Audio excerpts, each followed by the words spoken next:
Hello friends, advance geography চ্যানেলে তোমাদের সবাইকে স্বাগত। তোমরা ভিডিওটি থাম্বনেল দেখে বুঝতেই পেরেছো যে ওয়েস্ট বেঙ্গলে যে নদ নদী সেখান থেকে তোমাদের WBCS এর প্রিলিমস এবং মেন্সে যে কোয়েশ্চেনগুলো এসেছিল প্রিভিয়াস ইয়ারে, সেই কোয়েশ্চেনগুলো নিয়ে আজকে আমি সম্পূর্ণ আলোচনা করব।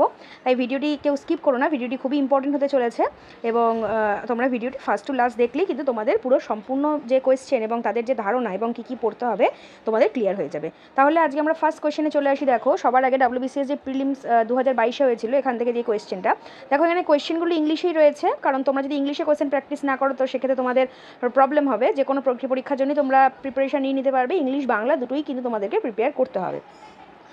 তো শুধুমাত্র বাংলা পড়বো ইংলিশ পড়বো না এটা বললেও হবে না, তো তোমাদের কিন্তু ইংলিশ টার্মগুলো অবশ্যই জেনে রাখতে হবে। তো দেখো, ফার্স্ট কোশ্চেনে কী বলেছে যে the Kasai and Keleghai river joins to from the Rupnarayan river, the Haldi river, the Subarnarekha river নাকি দ্য দামোদর রিভার। তো আমরা সকলেই জানি যে কাসাই এবং আমরা সকলেই জানি যে কসাই এবং কেলেঘাই এই দুটির যে নদী, সেই নদী দুটো কিন্তু হলদি নদী তৈরি করে। তো এখানে দেখো যে ব্যাখ্যাটা রয়েছে তোমাদের, সেই ব্যাখ্যাটা কি বলেছে যে কেশবপুরের কাছে কংসাবতী ও কেলেঘাই নদী মিলিত হয়ে হলদি নদীতে পরিণত হয়েছে। তো কোথায় পরিণত হয়েছে দেখো, এখানটা আমরা মনে রাখতে পারি যে কেশবপুরের কাছে, এবং এই নদীর মোট দৈর্ঘ্য 24 কিলোমিটার। নেক্সট কোয়েশ্চেন রয়েছে দেখো যে the Kumari river is a tributary of Mahanadi, Damodar, Kangsabati নাকি অজয়। যে কুমারী নদী কোন নদীর উপনদী, তো সেটা হতে কি হবে কিন্তু কংসাবতী। তো এখানে দেখো ব্যাখ্যাটা কি রয়েছে যে কুমারী নদী কংসাবতী নদীর প্রধান উপনদী।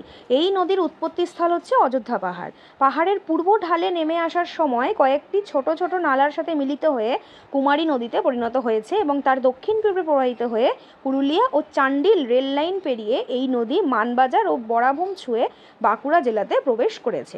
তাহলে তোমরা যদি কোয়েশ্চেনের সঙ্গে তোমাদের ব্যাখ্যাটা পড়ে নাও তাহলে বুঝতেই পারছো যে একটা কোয়েশ্চেনের ওরিয়েন্টেড কতগুলো কোশ্চেন কিন্তু তোমাদের রেডি হয়ে যাচ্ছে। এবং দেখো যে তোমাদের যাদের এই ধরনের বই আছে যাদের কাছে, তাদের কাছেও তো এটা ভেরি ভেরি ইম্পর্টেন্ট যে তোমরা নিজেদের বইটা পড়ার সঙ্গে সঙ্গে এটা শুনলে পরে তোমাদের পড়াটা আরও ভালোভাবে রেডি হয়ে যাবে।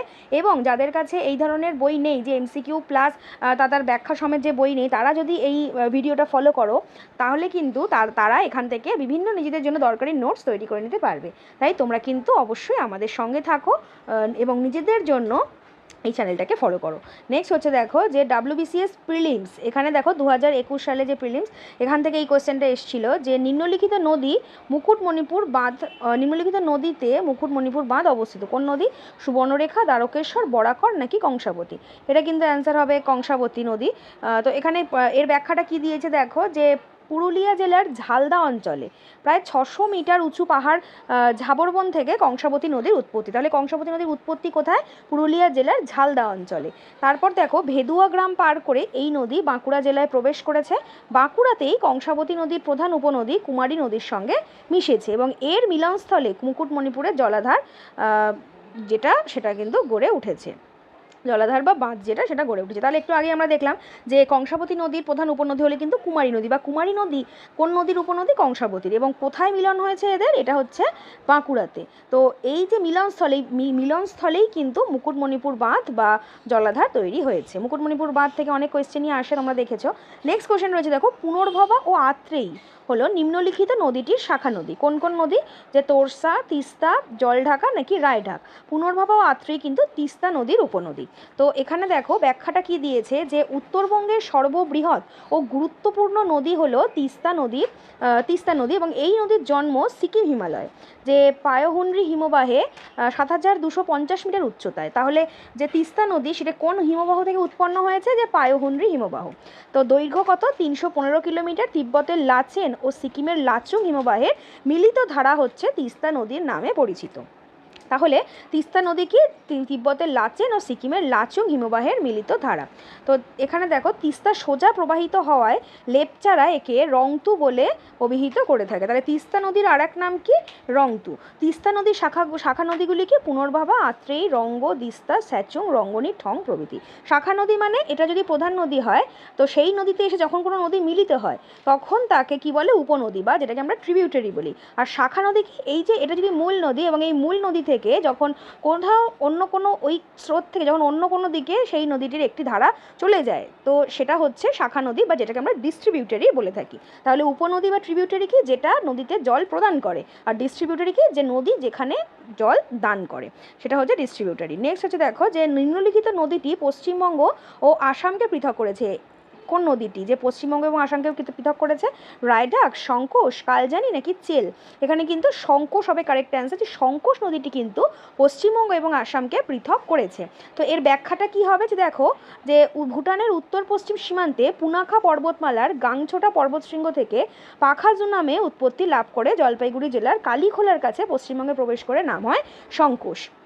তাহলে যে কোথা থেকে উৎপন্ন লাভ করে, যে পুনাখা পর্বতমালার গাংছোটা পর্বতশৃঙ্গ, ঠিক আছে, এখান থেকে কিন্তু এই শঙ্কোষ নদীটি উৎপত্তি লাভ করে এবং কোথায়? জলপাইগুড়ি জেলার কালীখোলার কাছে সে পশ্চিমবঙ্গে প্রবেশ করে। তাহলে শঙ্কোষ নদীর উৎপত্তি কোথায়, সেটা কিন্তু হবে ভুটান। নেক্সট দেখো, তাহলে এইখানে যেগুলো কোশ্চেনগুলো বললাম এগুলো হচ্ছে 2021-এর যে প্রিলিমসের কোয়েশ্চেন সেগুলো। এবার দেখো 2019-এর যে প্রিলিমিনারি যে কোয়েশ্চেন, সেখানে দেখো কি বলেছে, যে Jalpaiguri town is located in the bank of কোন নদীর তীরে অবস্থিত? যে তিস্তা অ্যান্ড করলা river, Teesta and Jaldhaka river, Jaldhaka and Raidak river নাকি তিস্তা অ্যান্ড রায়ডাক রিভার? আমরা সকলেই এর আগেও যখন আমি তোমাদেরকে পড়েছিলাম তখন বলেছিলাম যে জলপাইগুড়ি শহর সেটা কোন নদীর তীরে অবস্থিত, সেটা হচ্ছে কিন্তু তিস্তা এবং করলা নদী। এটা কিন্তু প্রত্যেকটা যে ইম্পর্টেন্ট পরীক্ষা সেখানেই কিন্তু এই কোশ্চেনটা দিয়েছে। এবং এর সঙ্গে ব্যাখ্যা হিসাবে দেখো যেই ইম্পর্টেন্ট শহরগুলো তোমাদের মনে রাখা উচিত উত্তরবঙ্গে, সেগুলো বলেছে, যেমন হচ্ছে জলপাইগুড়ি শহর তার কোন জেলায় অবস্থিত? জলপাইগুড়ি জেলায়। এবং কোন নদীর তীরে অবস্থিত? তিস্তা ও করলা। নেক্সট দেখো শিলিগুড়ি কোন জেলায় অবস্থিত? দার্জিলিং জেলায়। এবং এই নদীটার কোন নদীর তীরে অবস্থিত? মহানন্দা ও বামাসন। তাহলে শিলিগুড়ি শহরটি কোন কোন নদীর তীরে অবস্থিত? মহানন্দা ও বামাসন। নেক্সট দেখো হচ্ছে কোচবিহার শহর, কোচবিহার জেলার আন্ডারে কোচবিহার শহর। তো সেই কোচবিহার শহরটি কোন নদীর তীরে গড়ে উঠেছে? সেটা কিন্তু হবে তোরসা। নেক্সট দেখো রয়েছে আলিপুরদুয়ার, অর্থাৎ আলিপুরদুয়ার জেলার আলিপুরদুয়ার শহর, সেটা কোন নদীর তীরে তৈরি হচ্ছে? কালজানি। ইংলিশ বাজার কোথায়, কোন জেলার? মালদার, সকলেই জানো। এবং এই নদীটি, এই যে ইংলিশ বাজার, এটি কোন নদীর তীরে তৈরি হয়েছে? মহানন্দা। এবং লাস্ট হচ্ছে বলেছে দেখো বালুরঘাট, এই শহরটি দক্ষিণ দিনাজপুরের একটি শহর এবং এই শহরটি আত্রাই নদীর তীরে কিন্তু গঠিত হয়েছে। তাহলে এখানে দেখো 1, 2, 3, 4, 5, 6 এই 6টা শহর আমরা মনে রাখতে পারবো যে কোন জেলায় অবস্থিত এই 6টা শহর এবং কোন নদীর তীরে গড়ে উঠেছে। তোমরা আশা করি বুঝতেই পেরেছো সম্পূর্ণটা। নেক্সট দেখো Murshidabad district is bisected into two halves by কোন নদী? অর্থাৎ মুর্শিদাবাদ জেলাকে দুভাগে ভাগ করেছে কোন নদী? মহানন্দা, জলঙ্গি, ভাগীরথী নাকি মাথাভাঙা? এখানে কিন্তু ভাগীরথী রিভার হবে কারেক্ট অ্যান্সার, যে এই নদীটি কিন্তু মুর্শিদাবাদ জেলাকে দুভাগে ভাগ করেছে। তো এখানে দেখো যে ব্যাখ্যাটা রয়েছে সেটা খুব ভালোভাবে শোনো, যে গঙ্গা নদী পশ্চিমবঙ্গের মুর্শিদাবাদ জেলার মিঠিপুরের নিকট দুটি শাখায় বিভক্ত হয়েছে এবং প্রথম শাখাটি পদ্মা নামে পূর্ব দিকে বাংলাদেশে চলে গেছে এবং অন্য শাখাটি ভাগীরথী হুগলি নামে দক্ষিণে প্রবাহিত হয়ে সাগরদ্বীপের কাছে বঙ্গোপসাগরের কাছে মিশেছে। এবং মিঠিপুর থেকে গঙ্গার যে শাখাটি, যেই আমরা যেটা আমাদের কলকাতার উপর দিয়ে যেটা দেখতে পাই, এই নবদ্বীপ পর্যন্ত যে গঙ্গার শাখাটি ভাগীরথী এবং নবদ্বীপ থেকে মোহনা পর্যন্ত গঙ্গার শাখাটি কিন্তু হুগলি নদী নামে পরিচিত। তাহলে বুঝতেই পারছো যে এটা যদি পশ্চিমবঙ্গ হয়, তো এখানে হচ্ছে তোমাদের এখানে মুর্শিদাবাদ জেলার যেখান থেকে গঙ্গা নদীর দুভাগে ভাগ হয়েছে, তো প্রথম পূর্ব অংশটি চলে গেছে বাংলাদেশে এবং যে আরেকটা যে পশ্চিম অংশ বা ডান দিকেরটা সেটা হচ্ছে চলে এসছে দক্ষিণ দিকে বেঁকে, সেটা কিন্তু বঙ্গোপসাগরের কাছে মিলিত হয়েছে। এবং এই নদীটাকে যদি আমরা ভাগ করি, তো এর কিছুটা অংশ ভাগীরথী এবং কিছুটা অংশ হুগলি নদী নামে পরিচিত।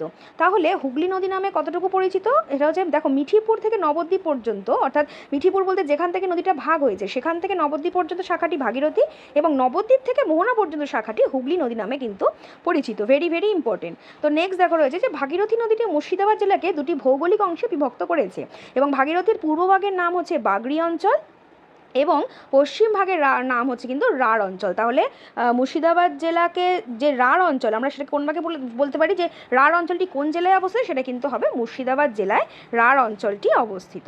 নেক্সট দেখা রয়েছে WBCS যে 2016-তে প্রিলিমস হয়েছিল, সেখানে এই কোশ্চেনটা দিয়েছে যে the longest river of the West Bengal is, মানে পশ্চিমবঙ্গের পশ্চিম অংশে দীর্ঘতম নদী কোনটি? দেখো কি বলেছে, রূপনারায়ণ, দামোদর, সুবর্ণরেখা নাকি কয়না? এটা আমরা সকলে জানি যে পশ্চিমবঙ্গের যে পশ্চিম পশ্চিম অংশের দীর্ঘতম নদী সেটা হচ্ছে কিন্তু দামোদর নদী। এবং দামোদর নদী সম্পর্কে আমরা একটু দেখে নিই যে দামোদর নদীটি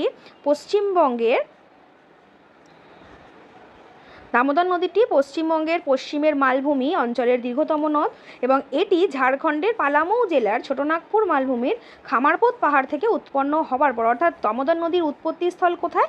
ঝাড়খণ্ডের পালামৌ জেলার ছোটনাগপুর মালভূমির খামারপোত পাহাড়। এটা কিন্তু সম্পূর্ণ এখান থেকে অনেকগুলো কোশ্চেন আসতে পারে যে ঝাড়খণ্ডের কোন জেলায় বা কোন রাজ্য থেকে উৎপন্ন হয়েছে, কোন মালভূমির অন্তর্গত এবং কোন মালভূমির কোন পাহাড় থেকে কিন্তু দামোদর নদীটি উৎপন্ন হয়েছে। ভীষণ ইম্পর্টেন্ট কোয়েশ্চেন ওয়েস্ট বেঙ্গল থেকে। নেক্সট দেখো রয়েছে যে পশ্চিমবঙ্গের পূর্বমুখী হয়ে পশ্চিমবঙ্গের বাঁকুড়া, পশ্চিম বর্ধমান, পূর্ব বর্ধমান এবং হুগলি জেলার মধ্যে দিয়ে প্রবাহিত হয়ে হাওড়া জেলার উলুবেড়িয়ার কাছে হুগলি নদীর সঙ্গে কিন্তু মিলিত হয়েছে। হাওড়া জেলার উলুবেড়িয়ার কাছে হুগলি নদীর সঙ্গে মিলিত হয়েছে। এবং দেখো এখানে কি বলেছে যে বোকারো, কোনার, বরাকর, জামুরিয়া প্রভৃতি দামোদরের প্রধান উপনদী। তাহলে দামোদরের প্রধান উপনদীর মধ্যে কি কি? বোকারো, কোনার, বরাকর, জামুরিয়া। নেক্সট দেখো রয়েছে যে দামোদরের প্রধান শাখা নদী সেটি কি? সেটা হচ্ছে কি মুন্ডেশ্বরী এবং এটি রূপনারায়ণ নদীর সাথে মিলিত হয়ে দামোদর নদের রূপনারায়ণ নদীর সাথে মিলিত হয়েছে। তাহলে দামোদর নদের প্রধান শাখা নদী কি? মুন্ডেশ্বরী নদী এবং এই মুন্ডেশ্বরী নদী রূপনারায়ণ নদীর সঙ্গে কিন্তু মিলিত হয়েছে। দামোদর নদের মোট দৈর্ঘ্য হচ্ছে 592 কিলোমিটার এবং প্রসঙ্গত উল্লেখযোগ্য রূপনারায়ণ নদীটি দ্বারকেশ্বর এবং শিলাই বা শিলাবতী নদীর মিলিত প্রবাহ। তাহলে দ্বারকেশ্বর এবং শিলাবতী নদীর মিলিত প্রবাহ হচ্ছে রূপনারায়ণ এবং কংসাবতী ও কেলেঘাই নদীর মিলিত প্রবাহ হচ্ছে কিন্তু হলদি। তাহলে আশা করি এটুকু বুঝতে পেরেছ। নেক্সট কোশ্চেনে চলে আসি, দেখো যেটা WBCS প্রিলিমস 2015-তে এই কোশ্চেনটা এসেছে যে the north flowing river of West Bengal আর মানে পশ্চিমবঙ্গের উত্তর প্রবাহী নদীগুলো কি কি? তিস্তা, জলঢাকা, রায়ডাক, গঙ্গা, ব্রহ্মপুত্র, তিস্তা গঙ্গা, দামোদর গঙ্গা। অর্থাৎ উত্তর দিকে বাহিত বা উত্তর বাহিনী নদীগুলি কি কি? সেটা হচ্ছে আমরা জানি যে তিস্তা, জলঢাকা এবং রায়ডাক হলো কিন্তু পশ্চিমবঙ্গের উত্তর দিকে প্রবাহিত নদী। ব্যাখ্যা কি? দেখো যে প্রদত্ত প্রশ্নের বিকল্পগুলিতে বলা নদীগুলোর কোনোটি উত্তরবাহী নদী নয়, কিন্তু তিস্তা, জলঢাকা, রায়ডাক নদীগুলো পশ্চিমবঙ্গের উত্তরবঙ্গের নদী এবং এগুলো দক্ষিণ বাহিনী নদী। অর্থাৎ উত্তর বাহিনী নদী এবং দক্ষিণ বাহিনী নদী মানে বলতে বোঝায় উত্তর দিকে যেগুলো চলে যাচ্ছে সেগুলোকে বলা হয় উত্তর বাহিনী নদী এবং যেগুলো দক্ষিণ দিকে প্রবাহিত হচ্ছে মানে উত্তর থেকে দক্ষিণের দিকে আসছে সেগুলো কি বলা হয়? দক্ষিণ বাহিনী নদী। তাহলে কি বলা হচ্ছে? দেখো যে এগুলো হচ্ছে, যদি বলা হতো কোশ্চেনটা উত্তর বাহিনী বা উত্তরবঙ্গের নদী বলতে কিন্তু তিস্তা, জলঢাকা এবং রায়ডাক বলা হচ্ছে এবং এগুলো হচ্ছে দক্ষিণ বাহিনী নদী। তোরসা, মহানন্দা, কালজানি, মেচি, বালাসন, শঙ্কোষ, আত্রাই প্রভৃতি পশ্চিমবঙ্গের উত্তরবঙ্গের কিন্তু অন্য নদী এবং শঙ্কোষ হচ্ছে উত্তরবঙ্গের পূর্বতম নদী। উত্তরবঙ্গের পূর্বতম নদী হচ্ছে শঙ্কোষ এবং শঙ্কোষের পশ্চিম তীরকে পশ্চিমবঙ্গ এবং আসামের সীমারেখা ধরা হয়। তাহলে পশ্চিমবঙ্গ এবং আসামের সীমারেখা কোন নদীকে ধরা হয়? সেটা হচ্ছে কিন্তু হবে উত্তর শঙ্কোষ। নেক্সট দেখো রয়েছে যে WBCS প্রিলিমস 2014-তে এই কোশ্চেনটা এসেছে যে Jalpaiguri is situated on the banks of which river? Jalpaiguri কোন নদীর তীরে অবস্থিত? একটু আগেই আমরা পড়লাম যে তিস্তা অ্যান্ড করলা, তিস্তা অ্যান্ড জলঢাকা, জলঢাকা অ্যান্ড তোরসা এবং তিস্তা অ্যান্ড রায়ডাক। এখানে কিন্তু অপশন এ হয়ে যাবে কারেক্ট অ্যান্সার যে জলপাইগুড়ি কিন্তু তিস্তা এবং করলা নদীর পাশে অবস্থিত এবং সিকিমের জেমু হিমবাহ থেকে তিস্তা নদীর উৎপত্তি হয়েছে এবং করলা নদীটি তিস্তার একটি শাখা নদী এবং জলপাইগুড়ি শহরের কাছে এটি বিভক্ত হয়েছে এবং জলপাইগুড়ি শহরটি তিস্তা এবং করলা নদীর সংযোগস্থলে অবস্থিত। তিস্তা নদীটি দার্জিলিং জেলার জলপাইগুড়ি এবং কোচবিহার জেলার মধ্যে দিয়ে প্রবাহিত হয়ে নীলফিশারি জেলার কালীগঞ্জ সীমানা এলাকা দিয়ে বাংলাদেশে প্রবেশ করেছে এবং বাংলাদেশের যমুনা নদীর সাথে মিলিত হয়েছে। তাহলে তিস্তা নদী কোথা থেকে উৎপন্ন হয়েছে? সিকিমের জেমু হিমবাহ থেকে কিন্তু তিস্তা নদীর উৎপত্তি হয়েছে এবং করলা নদী হলো তিস্তার একটি শাখা উপনদী। অর্থাৎ এটা যদি তিস্তা উপনদী হয়, এটা হচ্ছে এখান থেকে যে আরেকটি শাখা নদী বেরিয়ে গেছে সেটা হচ্ছে করলা নদী এবং এইখানে এদের সংযোগস্থলের কাছে কিন্তু তার যে জলপাইগুড়ি শহরটি অবস্থিত।